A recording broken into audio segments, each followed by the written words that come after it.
Ka tū wake i te kōtihi o te kie. Titiro whakatau ki nā Pākihi whakateka o Waitaha. Titiro whakararo ki nā awa e rere ana.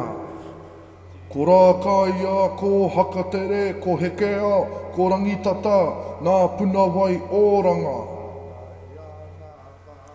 Hoi ana mā tā waka o te motu.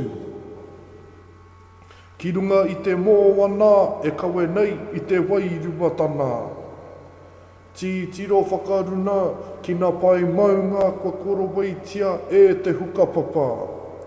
Titiro whakate rāwhiti ki te marae o hakatere.